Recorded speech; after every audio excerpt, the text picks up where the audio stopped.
મહુવા તાલુકાના સરપંચો દ્વારા સર્વેની કામગીરી બંધ રાખવા બાબતે પ્રાંત અધિકારીને આવેદનપત્ર આપવામાં આવ્યું.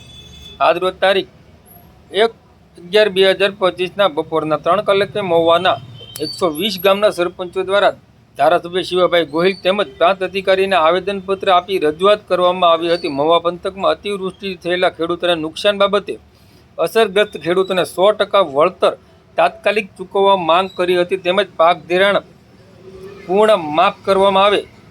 મહુવામાં છેલ્લા 7 થી 8 દિવસથી કમોસમી વરસાદ સતત વરસી રહ્યો છે, જેને કારણે સૌરાષ્ટ્રમાં વધુમાં વધુ વરસાદ મહુવા તાલુકામાં આશરે 18 થી 20 ઇંચ જેટલો વરસ્યો છે. મહુવા તાલુકાના તમામ ગામોમાં ખેતીમાં ખૂબ જ નુકસાન થઈ ગયેલ છે. ખેડૂતોનો પાક સંપૂર્ણપણે નાશ પામેલ છે અને ગામડાઓની સર્વેની કામગીરી થઈ શકે તેમ નથી.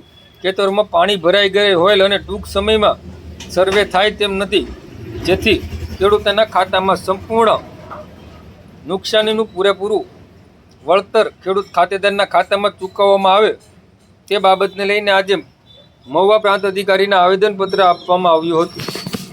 હા ભાઈ સાંકર પાણીવાડા સરપંચ અને મહુવા પરિષદ પ્રમુખ, સરપંચ પરિષદ પ્રમુખ.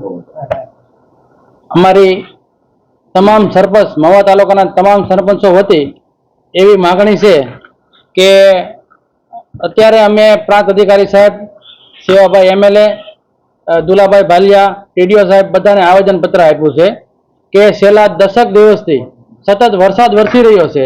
એના કારણે બધા પાકોમાં મગફળી, કપાસ, પછી બાગાયતી પાક, ડુંગળી 100% નુકસાન થયું છે. કઠોળ, ઘાસચારો 100% નુકસાન થયું છે.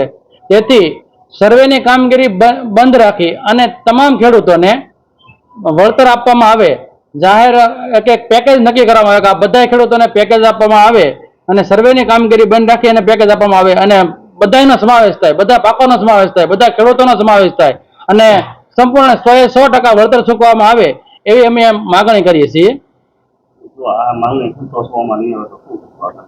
આ માગણી સંતોષવામાં ન આવે તો અમે તમામ ગામના સરપંચશ્રીઓ ખેડૂતોને લઈ અને મહુવામાં પ્રાંત અધિકારી સાહેબ કે ધારાસભ્ય પાસે અમે અમારે ગાંધી સીધા માર્ગે આંદોલન કરશું અને ધરણા પર બેસીશું. ગામની અંદર જે નુકસાની થઈ એને અત્યારે એવું ગણીએ તો 100% નુકસાન છે અને ખેતરોમાં ગળાય એવી સ્થિતિ જ નથી.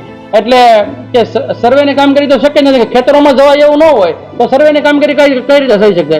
એટલે અમે પંચરોજ કામ દરેક ગામ વતી પંચરોજ કામ કરી અને અમે આપવાના છીએ અને સંપૂર્ણ અમને સહકાર સરકારશ્રીનો અને ધારાસભ્યોનો મળે એવી અમે આશા રાખીએ છીએ.